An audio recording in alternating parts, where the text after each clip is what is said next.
What's up, y'all? This your guy, Richie Rich. So I'm heading over to Street Foods by Punjab Grill. I'm going to get me the Raj Kachori.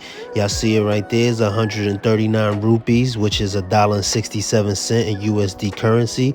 Raj Kachori is a crispy fried shells, normally filled with potatoes, yogurt, boiled lentils, spices, chutneys, and so much more. Let's check this out. This right here is the Raj Kachori from Street Foods by Punjab Grill.